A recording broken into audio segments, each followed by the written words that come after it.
this will be blurry. You can even track me in this dark. We're at Blue Hour at Lizard, and it's thick fog, and it's like Piccadilly Circus.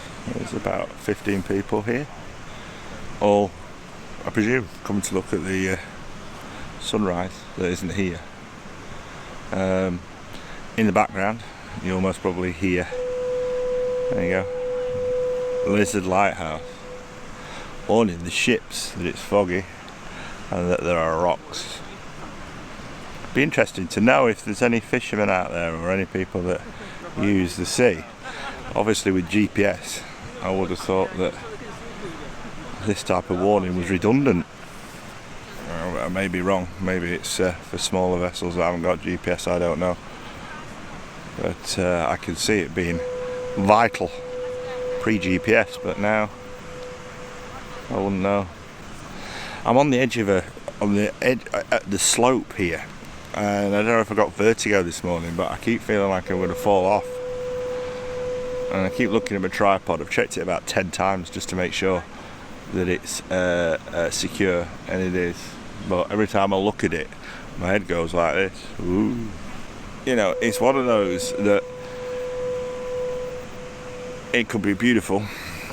It could be a stunning shot with this fog, or it could be nout.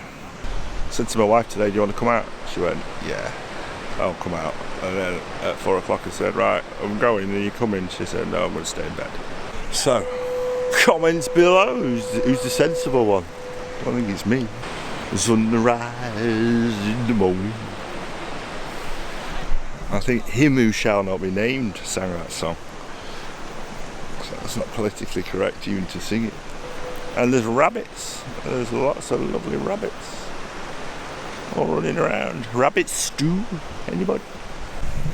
So I'd love to say we've got juxtaposition going on. See, I can use long words sometimes. Juxtaposition is the scrubby foreground, so it's not pretty, but it's not terrible, and framing the misty background and the light with that scrubby foreground. So the scrubby foreground is going to be green and have some definition, and then we're going to have the misty ethereal background. That's the theory. You got to make silk purse out of sow's ear sometimes. I've just got to wait for the light, and I've got to wait for the sea fret to dissipate. So we were always optimistic when we come out, but it's not playing ball. I used to when I put the videos out, you used to get comments and emails. I used to say, oh, it's really frustrating, I go out and I don't get a shot. I think I'll give you any advice. It is, in all seriousness, it's don't worry about the shot so much as coming out and enjoying it. I mean, as long as you're not vlogging and you're thinking, well, I've got to get a shot for the vlog, then it's a nice morning out and it's better than working. So don't be too concerned if you don't get the image that you want, because I think that you can get enough out of the experience that the shot is the icing on the cake. But having said that, it would have been nice to get something. It's a bit like fishing. I went to Penzance yesterday and I've bought a fishing rod. I want to go fishing,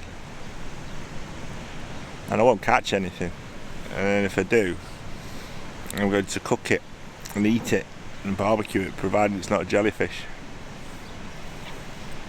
But it's about the experience, I suppose, of fishing rather than catching it.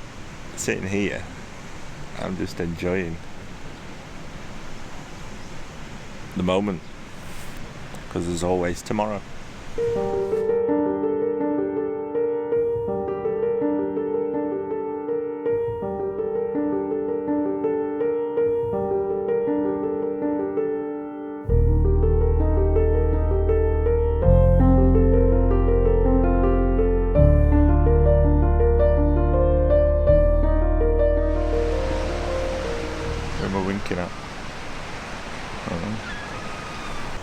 problem that we've got is the sun's coming now right over the top and we're still blurred, so this image will be what it is, or there'll be no image at all. I just have to see what we've got back in post. But I'll take this shot.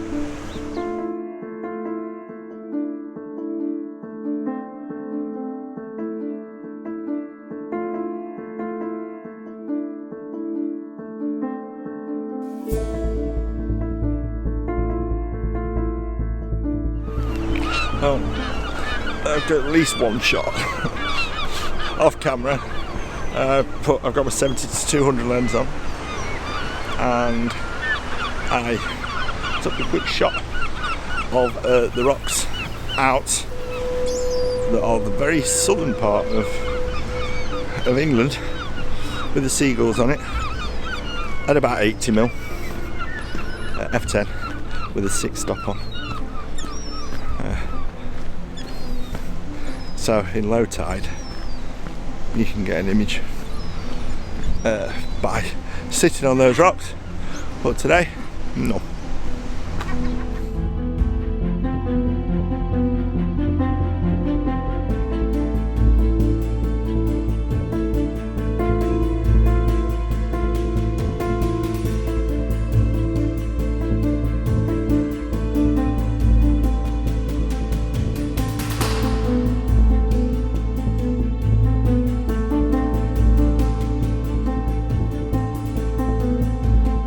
I'm hoping I'm not too blown out. Got some side light on me and we're taking advantage of that side light. I was going to take a picture of the old lifeboat station, but because the tide's in, this is the only real composition that you can see on camera now, and basically it's front lit and it's flat, so the composition's poor and the light's poor. So as I was walking to that location, I saw an opportunity for a shot, and the shot is what you can see now in camera. And so what we're trying to do with this shot is we're trying to utilize the elements that we can with the tide being all the way in. So we'll just explain the elements to this shot. We've got the 16-35 lens on, shooting at f8. We're shooting at 16mm, and 16mm will mean that everything is going to be relatively sharp from front to back without having to need to focus stack, which I don't like doing unless I absolutely have to. 9 times out of 10, or 99 times out of 100, when I'm using the 16-35, the main, or there'll be a dominant element of foreground, and I'm normally very low with the camera with the 16-35 to really accentuate that foreground, but I can't do that in this shot. If you just look on video, you can see the rocks, the near rock, the big one with the seagulls on it, well, the seagulls on both, but the big rock. If I go lower, it cuts a lot of that big rock off, and then if you follow my foreground element, what you'll see is you'll see foliage, the vegetation. It's a succulent of some description, but then as it drops down, you get the oranges of that vegetation, and then you get the jagged rock that drops down to the right hand side. I don't want to cut that off because it's part of the shot, it's leading me into the shot. If I drop down too low, it'll cut that off and it won't look quite so nice. On the camera we have the polarizer on and we have the 6 stop. Polarizer is creating a dark moody look to the water and taking some of the glare off. The 6 stop is slowing the water down, and we're getting about 2.5 seconds with the 6 stop on the camera f8, and that's enough with this side light just to create an ethereal look of the waves. And then we've got the side light illuminating the foliage at the front, and it's an image. Simple as in the bag, cooking for 2.5 seconds, side lit, and that's possibly the best we're going to get today from here.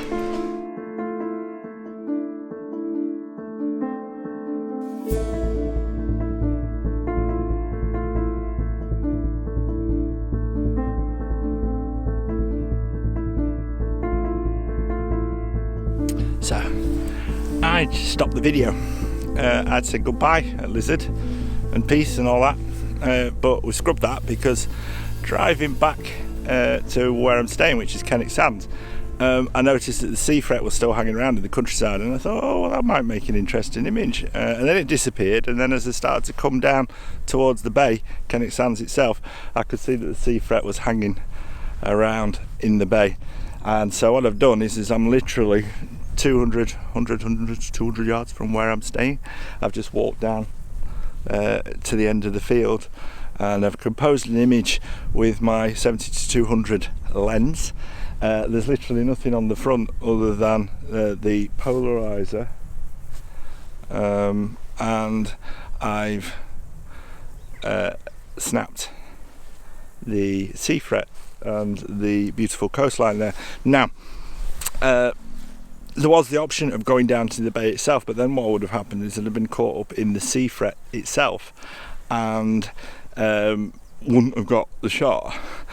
So where I am now, the sea fret is disappearing, so it was a mad rush to actually get any form of image. Now I'm compromising because if you can see behind me, you can see the bushes here. They may or may not be in the shot, and because I'm using the 70-200 lens, I've had to take an ear shot and the area of interest if I'm going to use those bushes, because they'll be blurred out. But we'll see. This is one of those things that you've got to be sometimes opportunistic with landscape photography, because the image is now gone. So I took that image off camera. It's f8, and it's 1/640th of a second, I think, because we are shooting backlit. But that might be the best image of the day. So we went out. I don't know yet whether we've got any form of image from the first segment of the video. We know we've got an image from the second segment of the video. Whether or not it's any good, we don't know, because I've not looked. And with a bit of luck, we've got a third or a fourth image from 10 seconds from my caravan. Well, it's not a caravan actually, it's two caravans stuck together to make a posh lodge, because I'm right posh. So, the dogs have already come out with me. I don't know where Millie is. Where's Millie? The dogs are out with me having a wee, and Millie's done a runner. Don't know where she is, but Teddy's here. So, oh, she's there. Millie! So, I'm going to go. I'm going to have a cup of tea, no bacon butty, because I'm losing weight. I don't eat carbs anymore. 2.5 stone, not doing bad. And possibly have a look at these images. Peace.